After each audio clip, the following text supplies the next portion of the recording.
Welcome to Strongford. I am Rania Lila. From shaking voices to sweaty palms, public speaking can be terrifying, yet it's a crucial skill to learn.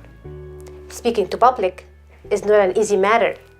Believe it or not, public speaking is number one fear in the world. Death is number two. Speaking to crowd is a nightmare for most of people. But we need to put this skill in the work. It's a challenge, but that challenge must be accepted. But first, what is the public speaking? Public speaking is the process of performing a presentation or a speech to a live audience in order to inspire or motivate or influence them in a structured and deliberate manner. Why improving your public speaking skill is crucial in this competitive world? And the answer to this question holds two perspectives, the personal one and the professional one. The personal perspective, it gives you or builds your self-expression. It builds your credibility. It builds your self-confidence. It gives you the ability to win discussions. Concerning the professional perspective, it builds your credibility. It builds your professional image. And it gives you the ability to win negotiations and to dominate. Next, what is the process of public speaking? The process of public speaking involves 5 steps: research, design, rehearsal, delivery, and evaluation. In the research step, you need to ask yourself some questions. Who? What? How? Who's your audience? What about their positions, their attitudes, their backgrounds? Try to gather every little thing you know about them. What? What is the main theme? What about your content? How? How you're gonna deliver this content? And what do you need from them to do? Do you want to inspire them, motivate them, influence them, make them take an action immediately right now? It's all your call. Next, in the design step. Design step, it's all about the speech structure.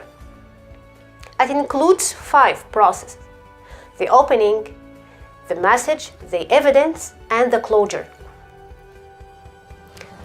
The message, it's clear that it is related to the content. And the evidence means that you have to gather some experiences, some examples to support your argument or your message. Concerning the opening and the closure are very important because people remember the first 5 minutes and the last 5 minutes. They will always remember your opening and your closure. Make it unique.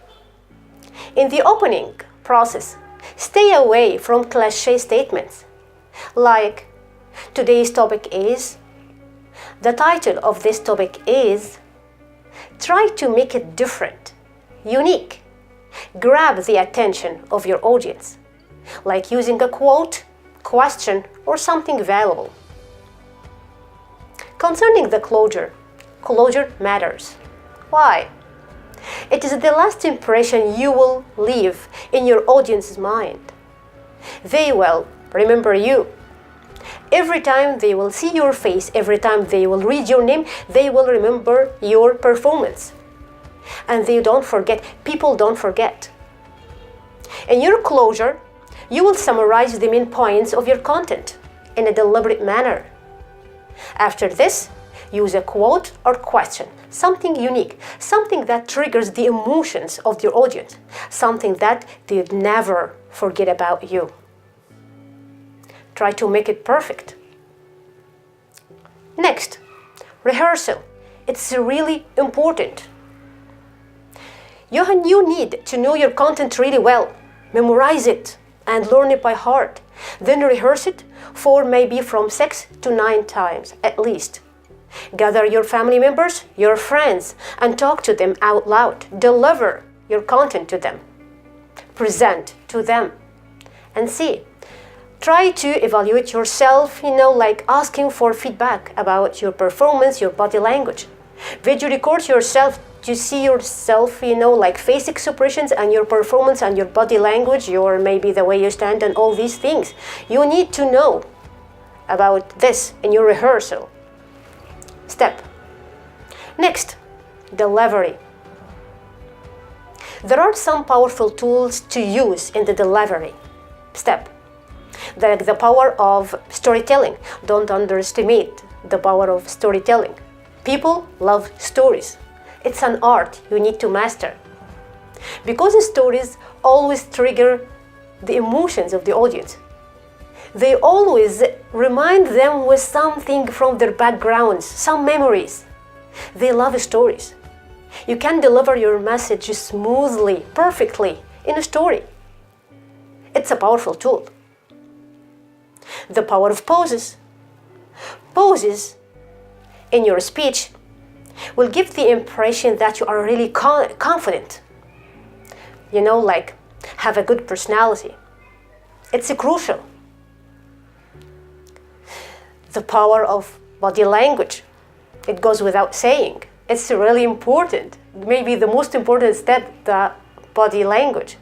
The way you stand, the way you dress, your voice, the way you look at people, your meaningful eye contact, the way you act, your seriousness, your sense of humor.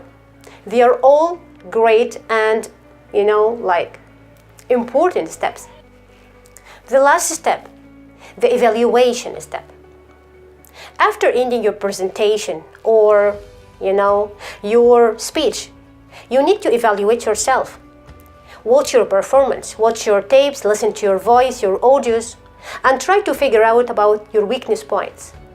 Was your voice that clear to people? What about the way you stand, the way you look at them, the way you act?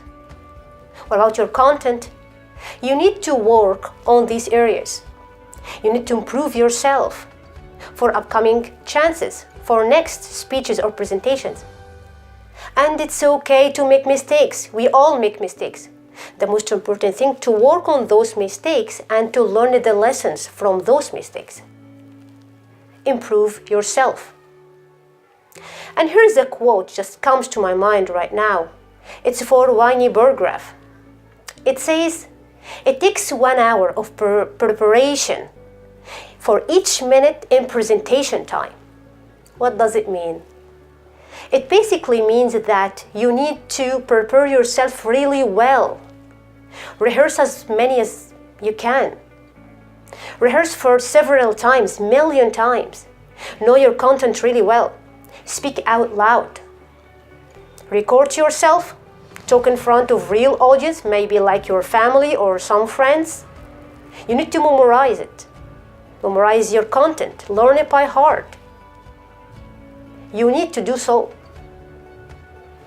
And in a nutshell, public speaking is a powerful tool to master in the business world. The power of word, the power of persuasion are required skills in this business world. You can drive people. You can inspire or motivate or force them to take an action right now with the power of word and persuasion. You need to improve all these skills. And with this, it brings me to the end. I hope you all get benefits from all those steps, and we will talk in details about other skills concerning the business world. And if you have any suggestions or questions, please don't hesitate to write them in the comment section below. And have a great day and stay tuned with Strong Forward. Thank you.